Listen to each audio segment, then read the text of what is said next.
Good morning, everybody. Keith Engle here for TGI Sports Talks. Jack and Keith, the weekend playbook. Great to have you with us. Sorry we had a couple of technical glitches, so we're a minute later but I welcome in Hall of Fame boxing writer and all-around sports encyclopedia. Jack wanted me to stop just focusing on boxing. I use the word analyst because with all the mistakes that I make, that sounds better. Jack Hirsch. Good morning, Jack. How are you? Hey, good morning, Keith. Speaking of glitches, no glitches last night. And maybe there were glitches. I don't know.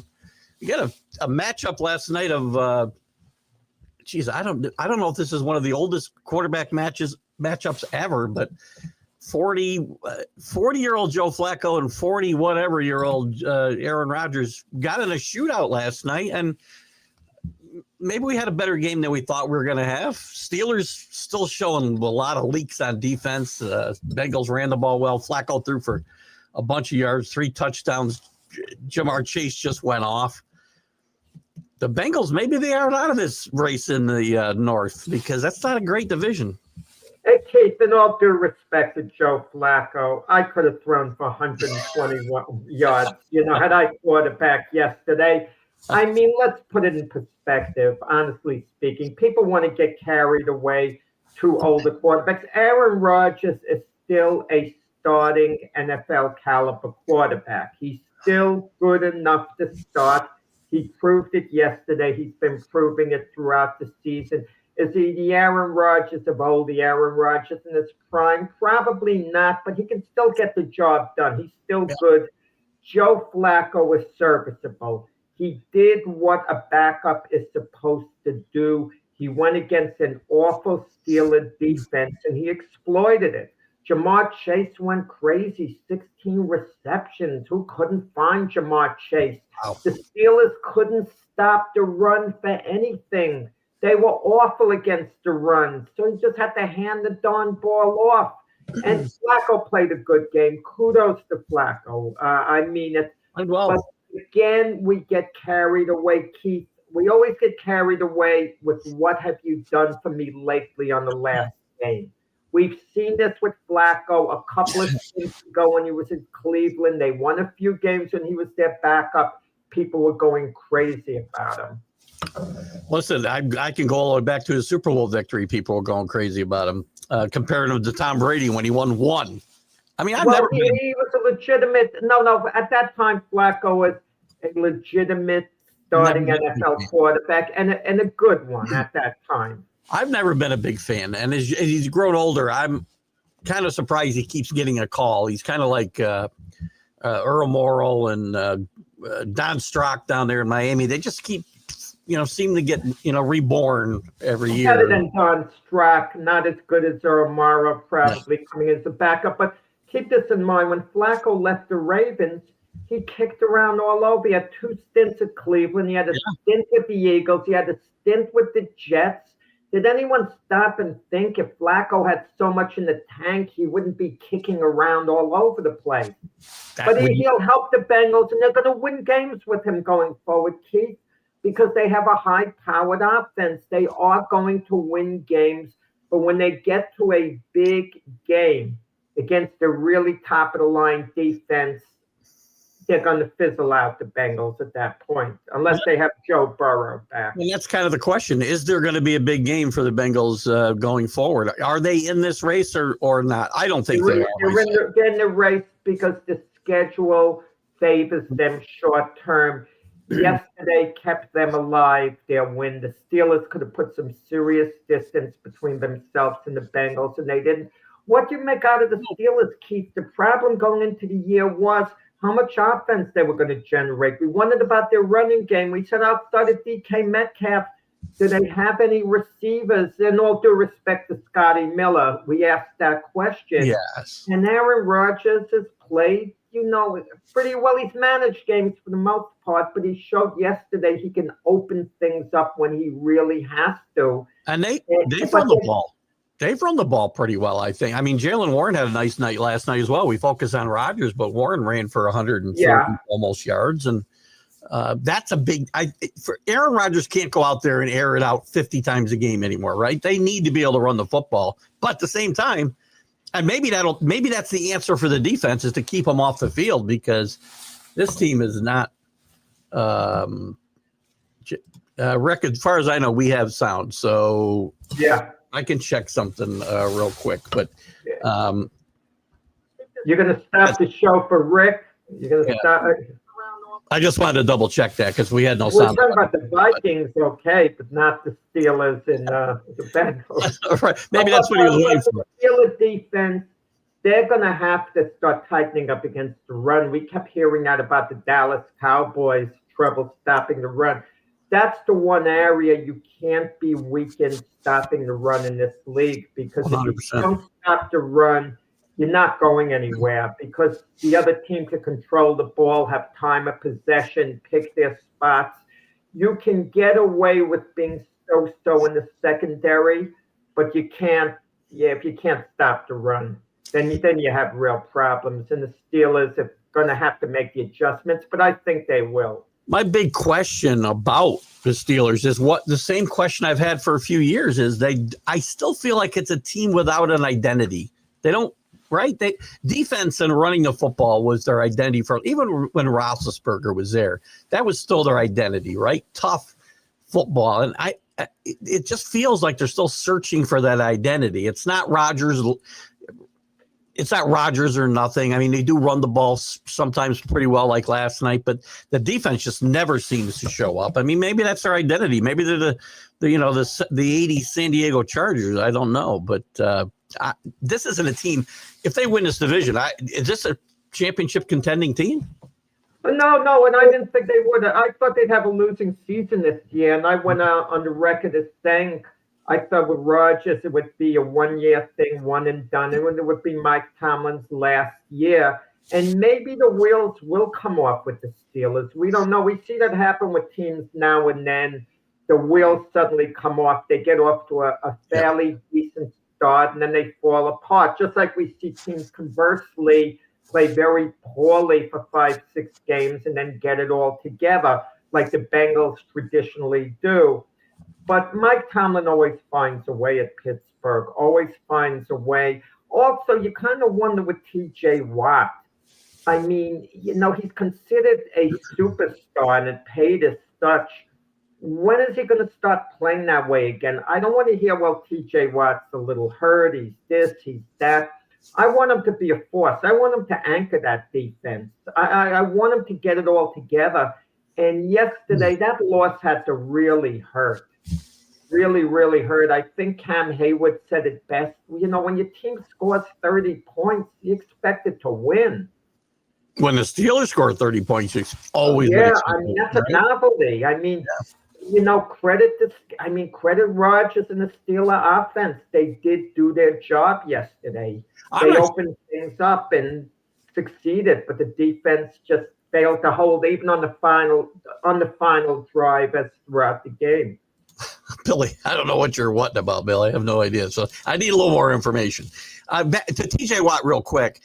I don't know if it's so much TJ Watt not doing his job and earning his pay, or it's just the players around him that other teams are able to take TJ Watt out of the game.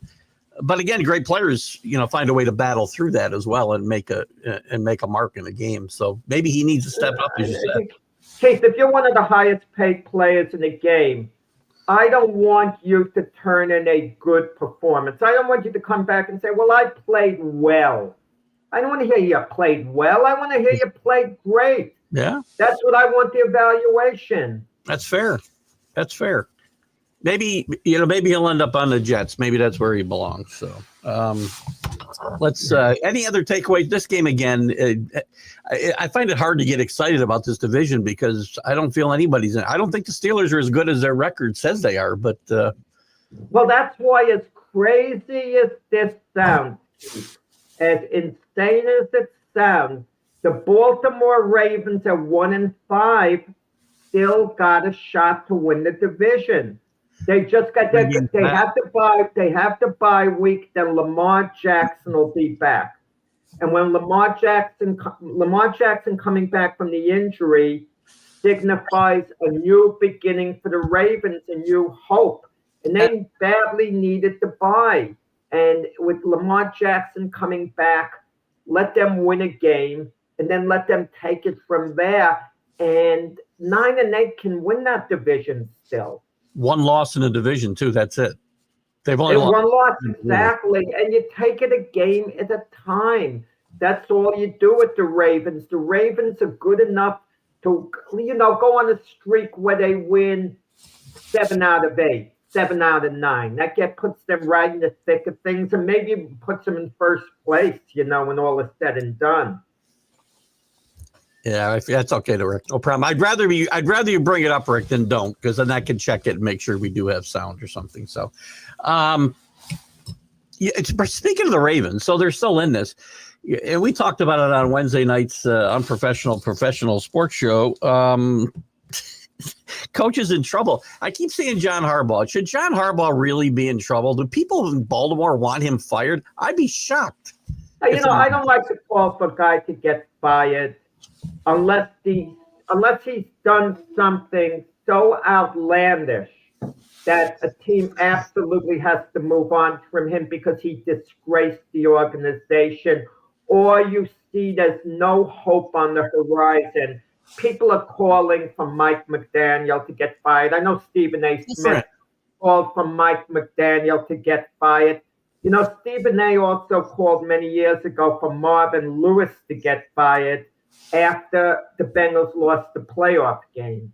Okay, and never mind that the Bengals had been to the playoffs year after year after year. In fairness to Stephen A., and I don't have to defend him, they lost every year after year after year in the playoffs, too. That's why the Dolphins made the playoffs the year before. Look, the Dolphins weren't expected to have a good year. Let's see whether they get it together in Miami. I'm going to say this. I have not seen the Miami Dolphin players turn on Mike McDaniel. We haven't seen that. I know Tua made the remark, but Tua made the remark independently, and the other players, they didn't back Tua up. They got mad at Tua for making the remarks. They actually backed up Mike McDaniel, it seemed. For Tua's whole comments, it seemed to be like out of sorts anyway, because he started talking and mostly was talking about a players-only meeting. That's what he was talking about, players. And he wasn't talking about coaches. He threw the coaches in later, but he was talking about the leaders on the team, which, by the way, your quarterback has to be one of those guys. You better be pointing the finger at yourself as well. And then Tua tries to walk it back. But you have to be careful what you say. Sometimes you say something and the words come out a certain way where you don't mean to put anyone down. Look, there was never any love lost between Tiki Bob and Tom Coughlin. And I remember when the Giants got shut out in the playoff game, I think by the Carolina Panthers, before the Giants had won their 2 Super Bowls under Coughlin. Tiki Barber said, we got outplayed and outcoached. Now, he wasn't lying. Obviously, they got outplayed and they did get outcoached, but he didn't mean it to be a shot at the coaching staff per se. He was just telling the truth, but it embarrasses the coaching staff if he just said we got outplayed. And then the coaching staff wouldn't have gotten mad, but they don't want to think, well, we got outcoached, we got outsmarted by the other coaches. So you kind of got to watch the terminology. And when Tua said guys are coming and going as they want, they come late to meetings, it just gave it a bad look. That throws McDaniel directly under the bus. I know what McDaniel should have done. If McDaniel truly has the players on his side, and I'm speculating he does, I'm not sure, but judging by their reaction going against Tua, this would have sent a great, powerful message to the team. Don't start Tua the next game. Say, maybe you'll learn to keep your mouth shut.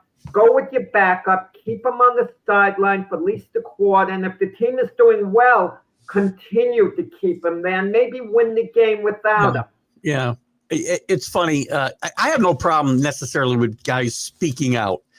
but you better damn make sure that it's clear you're talking about yourself along with everybody else you're throwing under the bus. I'm okay if you're including yourself. And he didn't do that enough for me. He's got a big C. He's got a big C on his jersey. He has to be a leader. And when you're talking about leaders not leading, you better say me too.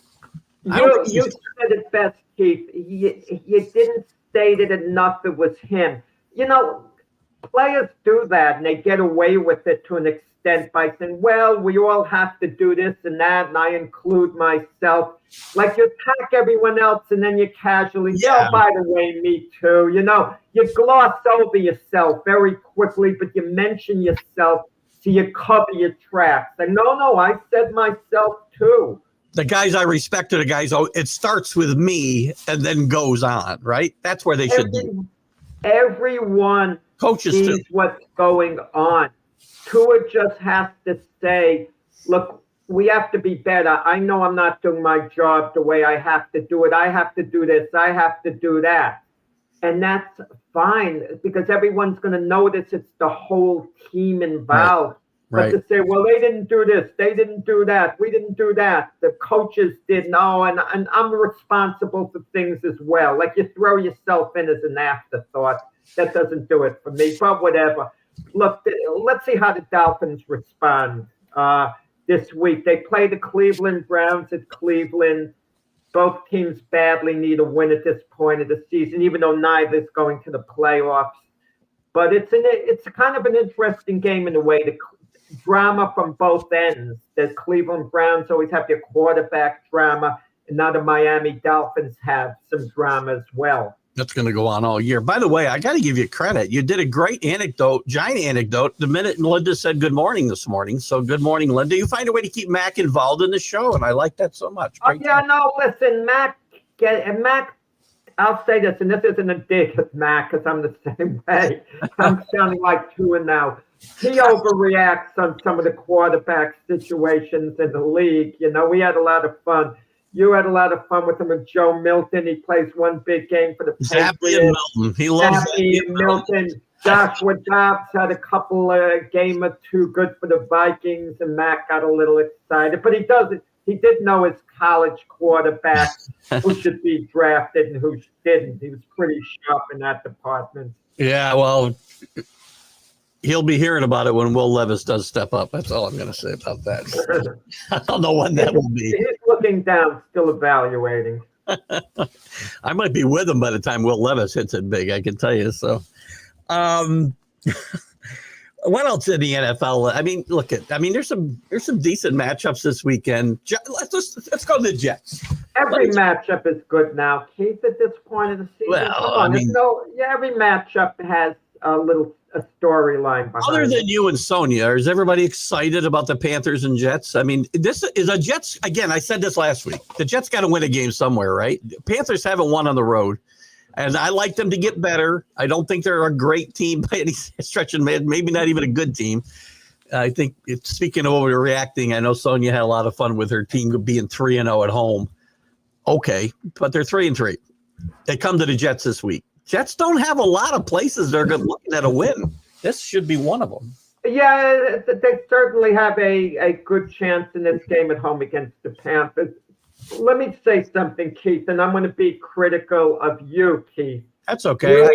You and most others, because the majority of people, the vast majority, side with you on this. So you're not alone when I'm critical. I was so happy to hear Boomer Esiason, who's more qualified to talk about quarterbacks than you and I, speak about the Jets last week and the way Aaron Glenn handled Justin Fields' situation. He thought at halftime, take Fields out of the game. He's doing dreadful. Put in Tyrod Taylor, and if Taylor wins you the game, start Fields next week again. Start him next week again. These coaches are running scared of the media. Once you sit down a starting quarterback, everyone overreacts. Oh, who's going to start next week? He doesn't have confidence in him. You know, it is okay to pull out a quarterback, a starting quarterback, and put in your backup, and you can do it during the game. They do it in baseball for relief pitchers. They sit down NBA players. Well, They take them, they sit them down if they're in a cold streak and put in someone else. Why can't they do it with a quarterback? Wow, that was quite a rant there, Jack. Yeah, I'm annoyed finally. We lost the game yesterday because Glenn didn't want to hurt Justin Fields' feelings and deal with the media on the subject. I do not disagree at all that when a quarterback, especially one like Justin Fields, it's different pulling out Tom Brady than pulling out Justin Fields, right? 100%. You can agree with me there. I have never been necessarily against pulling quarterbacks. You have told me here, though, that you can't sit a guy down or you're going to lose him if you sit him down. You can't. If you sit down a rookie quarterback when he's playing poorly, you're going to lose him. You've told me that. No, you won't lose him. He'll come back next week. You start him. I've always said the same exact thing. There's no reason you can't let a guy watch for a while. I said it about Volpe in baseball. Sit him down, and you say, no, you can't sit him down and let him watch because then you're going to lose your player. No, you prepare them for the eventuality. Even if I have a veteran, let's say I'm coaching Patrick Mahomes. I'm going to sit, and I have a very competent backup. I'm going to say, Patrick, I know this sounds crazy. It sounds insane. But if I ever see there's a game where you just don't have it that day, it's like crazy. You're completely off form. And we need a spark. I might possibly take you out, even though I think you're one of the greatest of all time. The greatest players of all time. No. Something is off sometimes during a game. See, that I cannot get on board with because I watched and again, I'm going to go back to Tom Brady. I know he's been retired for a bunch of years, but listen, he had a lot of games where he played like crap for 3.5 quarters, but then he got it together and had a great 2 drives to bring this team back. When you're talking about, he would have been sitting on the sidelines. And again, so a Mahomes, a Brady, even a Rodgers, whoever you want to throw out there, that's different than Justin Fields or. You're right. Wait, let me backtrack. Right. Mahomes is a bad example. Yeah, you got me on that one. No, let me backtrack. Be over 30. I meant to say I got a little carried away. Not in the case of a Mahomes or Brady. These guys are so legendary. They have to be out there every opportunity to get it together. But there are exceptions. If you have a Joe Montana, but Steve Young is your backup and Montana is struggling. If you have the type of outstanding backup, then on a given day, like a Jim Kelly is struggling, but you have a Frank Reich. If you have Drew Bledsoe, who's now backing up Tom Brady, and Brady is struggling badly, you could allow a Bledsoe to give you a spark during that early year that he was there when he fell behind Brady on the depth chart. I mean, something like that. But this applies much more obviously to your normal quarterback. Yeah. In the case of Justin Fields, you shouldn't be so tied into Justin Fields. You got to win the game, first of all. The game is more important than Justin Fields' long-term feelings. In the case of Brady, I stand to get corrected. I want what I said to be deleted completely from the record because it didn't make. No. The more I think of what I said, it doesn't apply to the great ones. Because the great ones get it together, so I apologize about that. You know that's the way I put it. But Justin Fields, win the darn game and then start Fields the next week. That's fine. One quick thing. This isn't, WFAN and Mike Francesa. The tapes don't disappear, Jack. They stay here and they live forever. So that comment stays forever, just so you know. And again, all these situations, I don't disagree. Justin Fields, I'm not worried. If Justin Fields gets mad, he gets benched. I could care less, right? Every situation is different. I don't even agree with him. To go back a little bit, the Montana Young situation, yeah. I still wouldn't do it there because now and I think that happened there. If Young comes in and plays well, you've created a quarterback controversy, and in those situations, that's a little. You squelched it. You squelched it when Frank Reich replaced Jim Kelly and led Houston to that. I mean, led the Bills to that historic comeback over Houston in the playoffs. That was historic. They asked him, the way Reich was playing, who's going to be the starting quarterback next week. And Marv Levy, the Buffalo Bill coach, said, let me make this clear. If Jim Kelly is healthy, he's our starting quarterback. End the discussion. He didn't want to talk about it anymore. Jim Kelly is our starting quarterback. There's no opening, no controversy. Let's move on to the next question. That is a great point. But again, that situation is different than Montana Young situation, because there were two camps in that situation, right? And Young thought he should be playing, and so did some of the coaches. Hall of Famer. You gotta win the game first and foremost. The game is more important than anyone's feelings. I mean, so many of these coaches are concerned with hurting a player's feelings.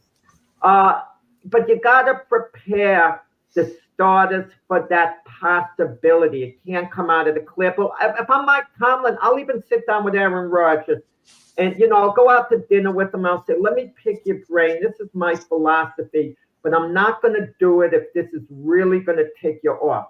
If there's ever a game where I feel it's a total off day for you. Have you ever had those days? And if I ever went to the bullpen temporarily, but you're absolutely my guy, how would you feel about that? And if Rodgers said, no way, you ever did that, you'd lose me. Yeah. Then I wouldn't do that.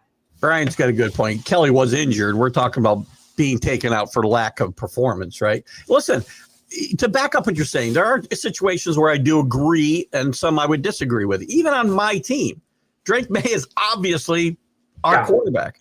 If Drake May were to go out and just be horrendous for a half or three quarters, I might say, okay, switch it up. We'll put Joshua Dobbs in to see. Wait. Keith, come on. Drake May being horrendous is no worse than Tommy DeVito and Joshua Dobbs being good. Again, depending on who I'm putting in. Come on. Yeah, I know we don't have your boy Hoyer there, so No, I mean, if you had a better backup there, if you had a case of he's starting now for the Vikings, Carson Wentz, but if he was your backup in New England and Drake May has thrown 4 interceptions and the game is still on the line and you're struggling and you need to win the game, and you see, Drake just doesn't have it today. For whatever reason, I would put in a competent backup who could win me the game. You got to win the game. But then you make it clear. It's beyond a shadow of a doubt who's starting. Look what's going on with the 49ers. And your guy with New England. That's a good situation. Mac Jones handled it great. They asked him. He said, no way, I'm the backup. This is Brock Purdy's team. I hate the term saying it's someone's team. It's everyone's team. I despise that remark. The phrase everybody uses. I'm just saying what Mac Jones said. He says, look, I'm the backup. Brock Purdy's the starter. There's no controversy at all. That's what Mac Jones said. And he handled it beautifully that way. There shouldn't be any controversy. Everyone should know Brock Purdy is the start on that team when he comes back, unless Keith, you have an unusual situation when Dak Prescott played ridiculously well when Tony Romo was out overlong. Dak Prescott was so ridiculously good, you couldn't go back to Tony Romo. Here's the thing, though, with that situation in San Francisco, and I think it's a great example. If Purdy, I've never been a big believer in you lose your job to injury necessarily, unless somebody goes crazy, right? We all thought Belichick was crazy when he stuck with Brady over Bledsoe, until we know after the fact some of the stuff we know. But if Purdy does come back and reclaim his job and plays poorly, it's pretty easy, I think, in that situation. I know they paid him a boatload of money, but to me, it's still easy to go back to Mac Jones because it's about winning football games, as you said before. It's not easy. Mac Jones is never going to be an elite quarterback in the sense you're never going to say Mac Jones is one of the best quarterbacks in the NFL. Can he be a good, competent starting quarterback? Yeah, of course. He was his rookie year in New England. and he's been that for the 49ers. In the right situation, in the right system, Mac Jones. In the right system. And no one. Another great example. You can flourish in the right circumstance, in the right system, right? Right. So Joe Flacco yesterday, he flourished under the right circumstance. Yeah. We're seeing it with Daniel Jones, but Daniel Jones could conceivably, and I would back this up, be the Colts starter for years to come. He's auditioning, and he's killing it during these auditions. He's doing a great job during the This is an audition year for me, as far as I'm concerned. He hasn't sold you yet? With that, no, I mean, I think he's good enough with the right team, the way the Colts are playing to start. And this weekend they play the LA Chargers, and even if the Chargers have been struggling, this is a good test for Daniel Jones. If he plays well, and I suspect he very well might, and the Colts win the game, I start to become comfortable with Daniel Jones as a starter. But remember, the wheels fall off at some point unless the guy you're certain he's the real thing. Look, Sam Darnold, I knew he was going to have a good year with the Vikings last year. He had an exceptionally good year until the last two games. The wheels fell off. The two most important games. Yeah, the wheels fell off. But now he's with Seattle, and he's doing well there, and he's a competent starting quarterback. He's a good, you could argue he's a good starting quarterback if you want, even though I still suspect we need a little more of a body of work going forward, even though it's been like close to a year and a half. He's had a couple of meltdowns late in games, though, that have cost them games. Well, it helped cost them games, not just him. But he's good. But all in all, Sam Darnold's a good quarterback. And maybe, even though he's been in the NFL for years, he's going to start improving because he didn't have a lot of college experience. So maybe there's a little upside there to get better. And listen, Daniel Jones has been good. I'm not hating on Daniel Jones, but when a guy's been in the league 6 years before that and had 5 not good years and 1 good year, and the 1 year that he had a good year, he totally disappeared in the playoff elimination game. I want to see more body work. I don't want to get excited over 5-6 games. We talked about there are some good storylines. I think there's some what I want to call like turning a corner games maybe this weekend. I like the Eagles, Vikings, Redskins and Cowboys, Falcons and 49ers all feel like games that could like a team could turn a corner. You're going to learn about both of these teams and where they might be going from here. The Vikings, Eagles, especially for me, I think is an important game for both of those teams. Well, the Eagles have lost 2 in a row. Yeah. If they lost 3 in a row, now things are really getting ugly. Really, really getting ugly. And people have short memories. I mean, the Eagles, Super Bowl champions, have went to the Super Bowl the last 2 out of the last 3 years. And now we're starting to question, well, is Jalen Hurts a good pocket passer? Can he get the ball to the receivers and all? And Eagles badly need a win here to straighten the ship out. They do. There's a storyline. Carson Wentz, I mean, coming back, to play his own team now. The game's in Minnesota. It's not in Philadelphia. So the storyline would have been a bit different. Carson Wentz returning to Philadelphia. I'm curious what kind of ovation he would get. It would be interesting. Danny, and with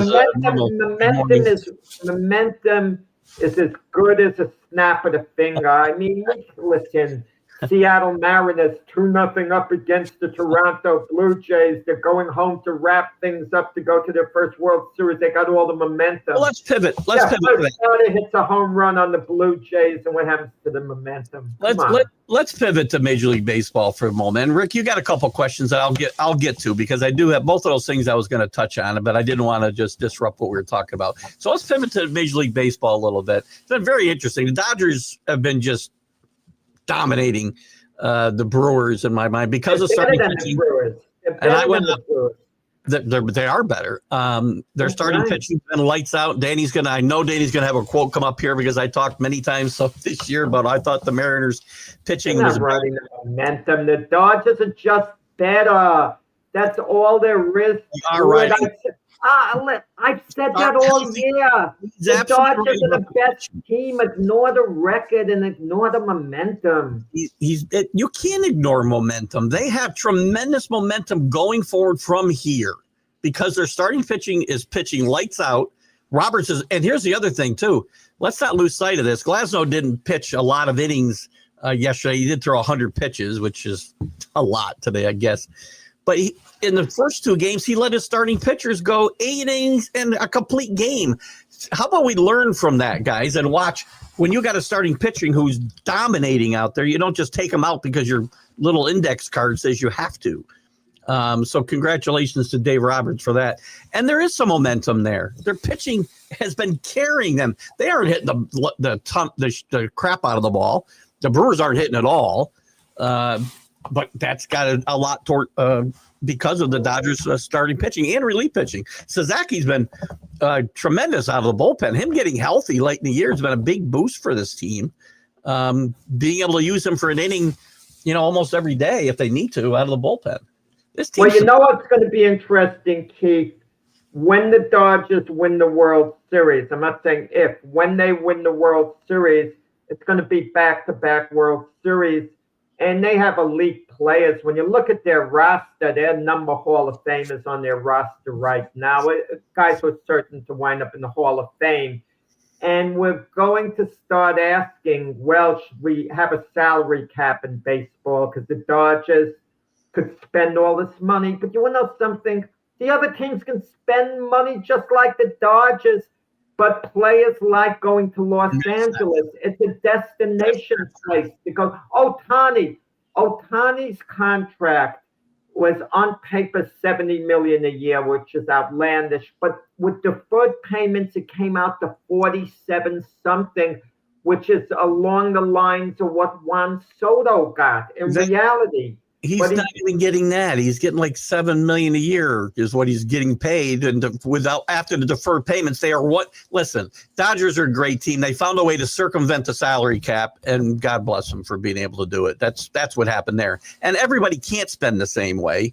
There's like 6 teams in baseball that can compete for an Ohtani and that type of talent. Where he wants to go, if he wanted to be a Boston Red Sox, they would have gotten the money up. How about the Royals? How about the Royals? How about the Rockies? Philadelphia Phillies. Why on earth would he want to go to the Colorado Rockies? Are you kidding? That would be like a baseball jail sentence for him.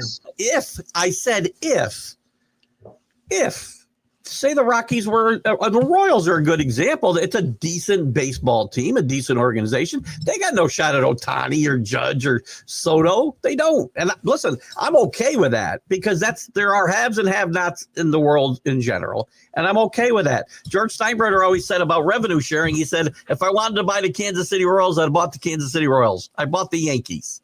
I shouldn't have. I remember with Max Kellerman, I haven't spoken to him for a while, but a friend of mine, he said something that was thought-provoking a while ago. The teams with the most fans should be entitled to get the best players because you got the most fans. So don't put down that entitlement. The Yankees, for example, have a heck of a lot more fans than the Colorado Rockies.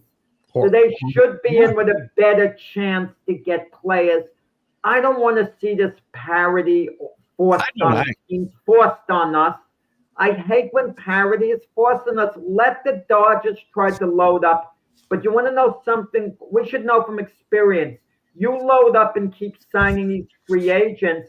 Eventually, it backfires on you. Eventually, because they age. Yeah. You give them long-term contracts. They age. And these contracts come back to bite you, and you don't know what to do with the players with these contracts. You're kind of stuck with them. I kind of wonder, and what's your opinion? Are the Yankees, in a sense, stuck with Giancarlo Stanton? In a sense. In a sense, yes. But you know that I have said for quite some time, they're the Yankees. They can afford to eat the money. They just can't. And if they wanted to dump them, they could. They can't chase. A lot of Yankee fans are out there saying, "Oh, go out and get Kyle Schwarber." Well, you can't as long as Stanton's on this roster. So There's a certain amount every team's allowed to spend. Then there are penalties where you have to, pay the price way above what you're paying for the player. I forgot what the name is in the revenue sharing. Luxury tax or Luxury something. tax, that's the term, exactly. Yeah. And Hal Steinbrenner, the Yankee owner, okay? Steve Cohen, the Met owner. I mean, as much as they love their teams and they genuinely want their teams to win, and most of the other owners as well, at the end, it's the bottom line. If you're going to lose a substantial sum of money, it's a terrible business investment. Look, I love the Yankees. Cohen hasn't been afraid to pay that tax. If someone says to me the Yankees can win the World Series, but I'm taking 25% of your net income for the, off out of your bank account or whatever, I wouldn't be so gung-ho with the Yankees when I'll say, no, I don't want to lose the money and I'll take my chances otherwise. Well, I agree. And listen, to Brian's point, I don't think parity is great for sports at all. Now, I don't. We have parity, Brian. We have parity. Now, we have it. Let me finish. I don't want to penalize teams. I don't disagree. Find the money somewhere. If you want to compete, if you want to own a Major League Baseball team, for instance, then find the money to actually put a competitive roster together. I don't want revenue sharing. I don't want, minimum. Well, I think there should be minimum payrolls as well, by the way. But parity's not good. I'm sorry. Baseball, football, sports in my lifetime has always had really good teams and really bad teams, and that's okay. It gives you teams to root for, teams to root against, and I don't think that's a bad thing. It's bad for those cities if your team doesn't want to get better, that's on your team. It shouldn't be up to baseball to help the Colorado Rockies be good. It shouldn't be up to them. Colorado Rockies are putting nothing into their team, and some teams, some owners want to win a lot more than others. That's called competition. Yeah. How often the teams repeat? The Dodgers are going to win the World Series this year. So they're going to be the first team to have repeated in a long, long time in Major League Baseball. That's fine back to back.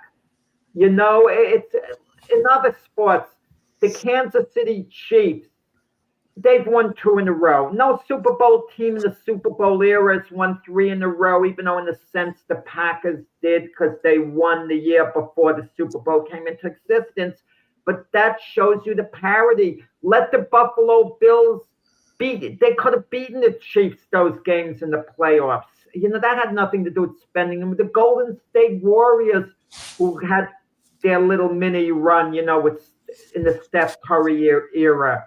I mean, the Chicago Bulls, they were just. If you're a fan and you're mad because all the same teams win every year, well, then tell your team to go out and get better. Yeah. That's how you answer. You get better. And Danny's got a great point about owners won't spend money. Make them spend money. There should be they're worried about a maximum cap, and I don't have a problem with the luxury tax like he said before either. If you go over a certain amount, fine. The team's got the money. But then it needs to be a minimum cap because these teams shouldn't be able to go out there and have $20 million payrolls. That's just ridiculous in today's day and age. And maybe that's where Brian's going. I don't want them to make teams, bring the best teams down to where the lower teams are. If you want to make the lower teams get better because you want to make them spend money, that's fine with me. And I agree. And you have to use imagination. Case in point. Boston Red Sox had a chance to sign Mookie Betts and retain him. They didn't go all out. Yeah. They could have made Betts a Red Sox for life. Guess what? He wouldn't be on the Dodgers now, and that would certainly hurt L.A. The Baltimore Orioles had Manny Machado.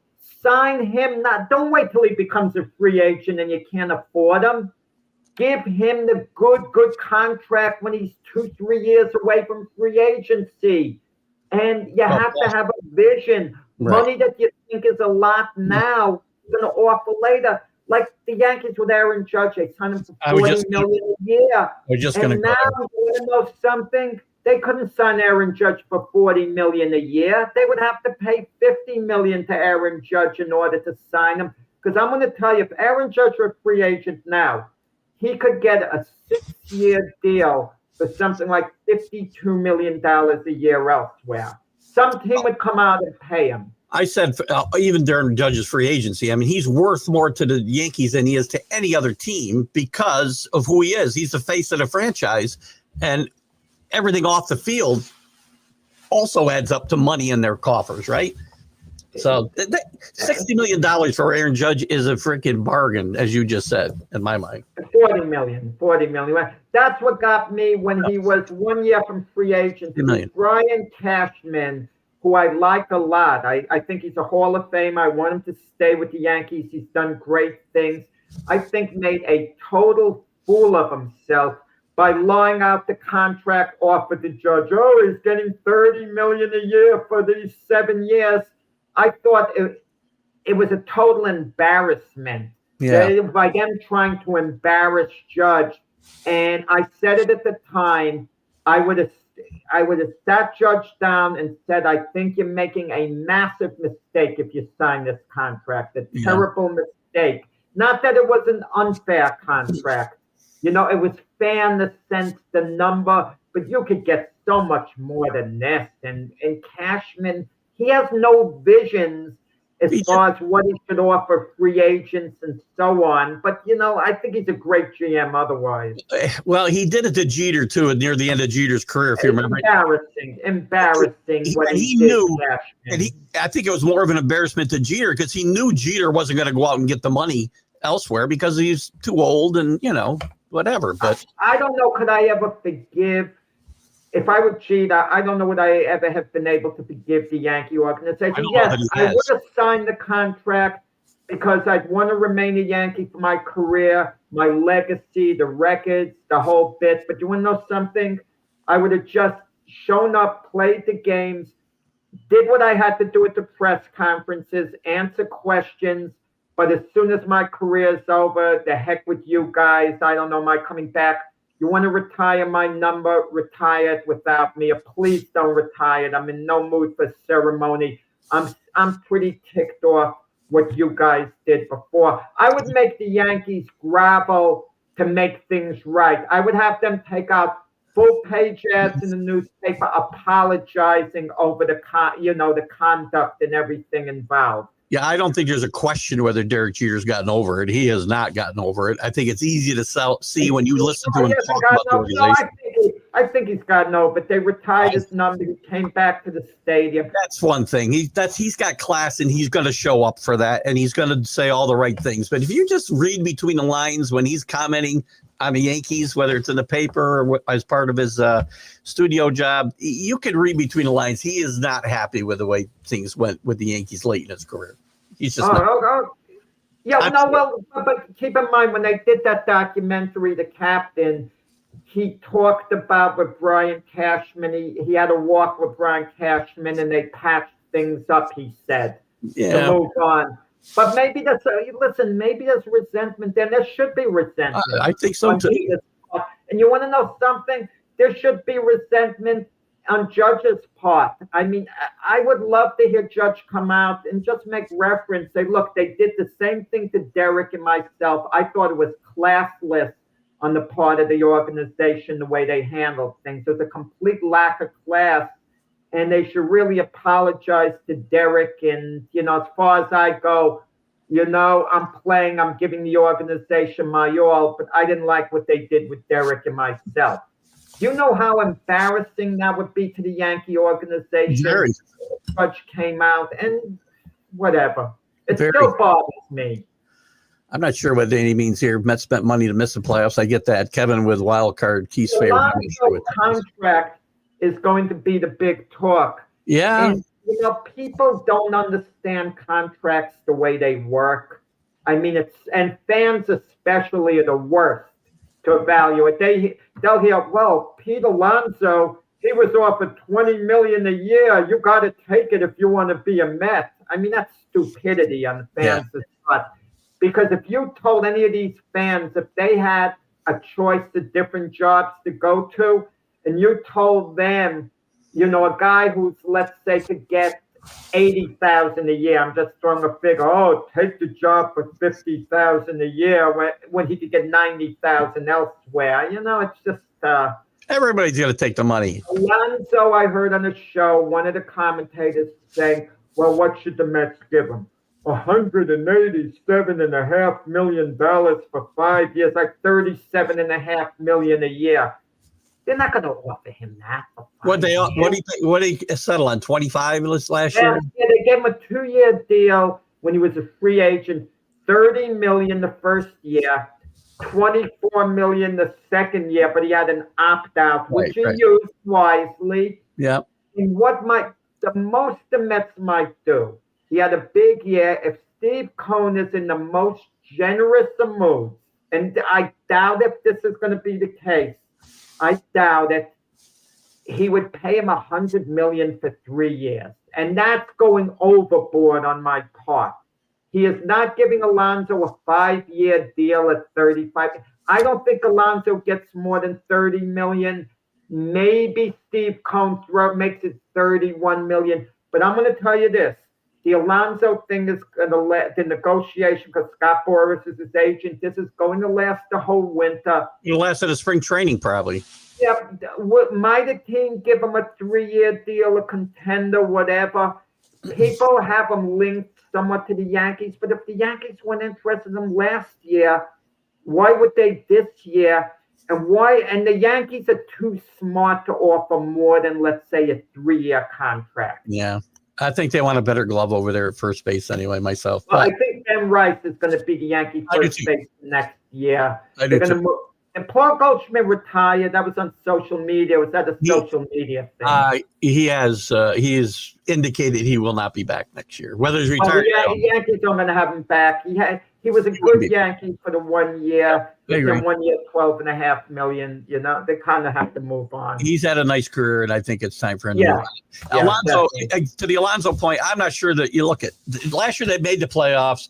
This year he had a little bit better year, right? A lot better. Yeah, he had a great year this year. Give him his due. He had a really top line year.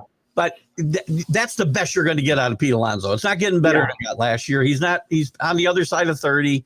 I don't see the Mets going a lot deeper and a lot more years than they went last year, quite frankly. They were willing to give him 2 years, $54 million for 2 years, but he got 30 the first year, and then he opted out of the $24 million. They'll probably give him an opt-out again. Maybe they'll give him a 3-year deal. For all I know, the Mets might give him $96 million for 3 years. He can opt out after the first and second year. Here we go again. I hate these opt-outs, Keith. I would basically let him know beforehand, before we talk about years and dollars, there can't be any opt-outs. Yeah, I agree. There can't be any opt-outs unless you give us an opt-out. I'll give you, generational money for 10 years, but I'm not giving you an opt-out ever. So anyway, Rick had put this up earlier. Yankees already, right now, Cole, Rondon, and Volpe will at least miss the first part of the season. Cole won't be ready. Volpe's had surgery on his shoulder, as Rick said, and Rondon had some surgery to clean up some stuff in his arm that's going to keep him out early in the year next year. So already the Yankees in the news for 26. Keith, we're in October, and Anthony Volpe reportedly it's going to take 4 months to recover from surgery. I don't think it put the season in jeopardy. They said the beginning of the season he would probably miss. Right. So he'll be fine. I mean, he'll be back in May or June and maybe the end of April. Who knows? Maybe he'll even be there at the beginning of the season. I mean, we don't know for sure. I would put my stock in Volpe still. I know how terrible he looked at the end of the year, with all those strikeouts. Was it because of the shoulder now? You kind of have to wonder now that contributed to it. But I'm going to tell you this. He got it together defensively. I want Anthony Volpe to make my shortstop long term. I know the Yankees' top prospect, George Lombard, is outstanding defensively, but he doesn't hit. He doesn't hit on the minor league level. So how can you look at him necessarily as being your future guy? Or between Lombard and Volpe, one of them could be a third baseman maybe going forward. We don't know whether Lombard hasn't hit. That's Correct, but there's a lot of guys who don't hit in the minors before they get to the majors. Derek Jeter didn't hit much in the minors, quite frankly, and a lot of guys haven't. But Volpe's got until Lombard's ready, at least to show he's the Yankee shortstop, and I would stay with the plan. A lot of his errors last year, and I was down on him for a while. Obviously, a lot of his errors were throwing errors last year. He didn't use this as an excuse. So good for him. We didn't pick up real quick. We got to get some college. Your Dodgers wrap it up tonight? They might lose a game. It wouldn't be a big deal. They might lose. It's one game. I kind of feel if push comes to shove, I think the Brewers upset them and win it one game. The Dodgers win it in 5. It's Dodgers are home, so it's not a big deal. It's not like they're going to have to travel if they lose tonight's game for Game 5. And the weird Seattle. I still like Seattle in this series, but it's very weird. No home teams won a game yet. That's very interesting. Seattle, I think, will win the next 2 games. Yeah. Go to the World Series and get swept by the Dodgers. Rematch of Game 1. Long-term prediction. College here. Real quick before we get into our picks, Rick had a comment up here, and I want to get it because I said on my Wednesday show that Curt Cignetti would not be the next Penn State coach, and Indiana would wrap him up long-term, and they did. 8 years, I think, $93 million extension for Curt Cignetti. What's he getting, like $11.5 million a year? So the college coaches are getting paid more than NFL coaches. The top guys are all over. Kirby Smart's at like $12 million. Yeah, these guys are. These are supposed to be universities, an institute of higher learning, as opposed to an NFL, which is all about profit. Yet the college coaches get paid more. Okay, good for that. Good for them if they can get the money. Listen, I'm all for people get whatever somebody's willing to pay you. You're worth it. Whether you earn it, that's different. And by the way, because I had this discussion with my wife all the time, she's like, "Oh, they pay these guys, $48 million to go away, $75 million to go away. That hurts the institution." This all comes out of the sports budget. It has nothing to do with the college students' daily life. It doesn't affect the institution even a little bit. The sports money comes out of the sports budget, which is built by TV, alumni, and whatever else. So it really has nothing to do with the. Like someone once told me who went to Ohio State, it's great for sports, lousy for education. Now, I'm not saying that's true. I'm just saying what someone once told me. Well, I have to assume it's a school where, you can get a great education. If you go to get an education, you're going to get a great education at most of these schools. If you go to play football, maybe you won't. So anyway, last week in our picks, Jack had a winner in Texas. Nice pick there. They beat Oklahoma in the Red River rivalry. He lost on LSU and Illinois. He stands at 11-12. I also had 2 losers, but I did have an upset winner in South Florida. I lost on Penn State. Oh, God. Sorry, James Franklin. I might have got you fired. Wow. I lost on what the hell else did I take here? I can't read my writing. You gave 25 points and lost the game. Yeah, I gave 18.5 with Army. They didn't cover, but South Florida blew them out. I stand at 10-12. Jack's still leading me by half a game here. Nothing to brag about. Give me your picks for this week. Your 2 favorites. Yeah. I'm going to take Miami. Carson Beck leading them, giving the 13.5 points to Louisville. Yeah, that's tonight. I don't think much of Louisville. Don't miss it. That game's tonight. Don't miss it. So yeah. And Nebraska. On the road. I like Coach Rule. I love watching him come on with Pat McAfee, do those interviews. He really seems into it. He really seems to love his job. And I kind of wonder whether he's going to go to Penn State. That's the big question. He's the guy with no ties. And for Nebraska, but he's got Penn State hanging over his head. They have the interim coach at Penn State. And you wonder if it's a distraction. You wonder whether if Penn State wins out the rest of the year for the most part. No, Rule is going to probably still stay at Nebraska. Penn State struggles. I believe they make a move on them. I'm going to take Nebraska, giving the 6.5 points in Minnesota. I'm surprised it's not. I don't have to give more. At Minnesota. What's your Minnesota, right. Yeah. And I still like Nebraska to get to the Big Ten championship game, I'll tell you.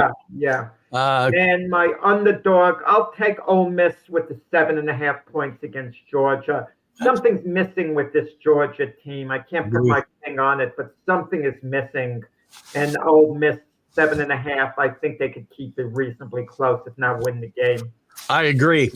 I went a totally different direction. I stayed away from the Power Four conferences this week, trying to break this mediocre streak I'm on. I have in my favorite column, I have James Madison over Old Dominion down in the Sun Belt Conference. James Madison had some playoff aspirations as a group of five. They're not going to make it because I think it's coming out of the American. They're 1.5 favorite over Old Dominion. I'll take them. Out in the Mountain West, I like two games. I like, as a favorite, Colorado State against Hawaii, who doesn't travel. They're playing pretty good football, but they don't travel great. I like Colorado State -2.5 in this game. And I'm shocked that UNLV and Dan Mullen are traveling to Boise State, playing on the bluegrass, and getting 12.5. To me, they're the best team in the Mountain West. Boise State's still okay.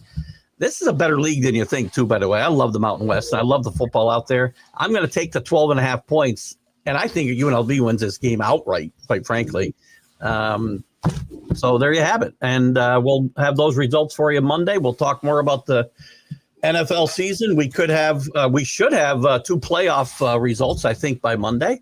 And we'll know who the World Series competitors are. And guys, well, the Dodgers, Seattle, Toronto's intriguing, best 2 out of 3, and they play tonight. And like you said before, the home team hasn't won a game in that series. There's so much for home field advantage. Agreed.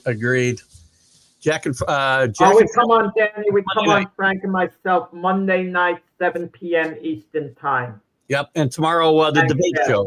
Tomorrow's a debate show, correct? Correct. With you and James. Hope James is feeling better, by the way. And I know he was a little under weather the other night.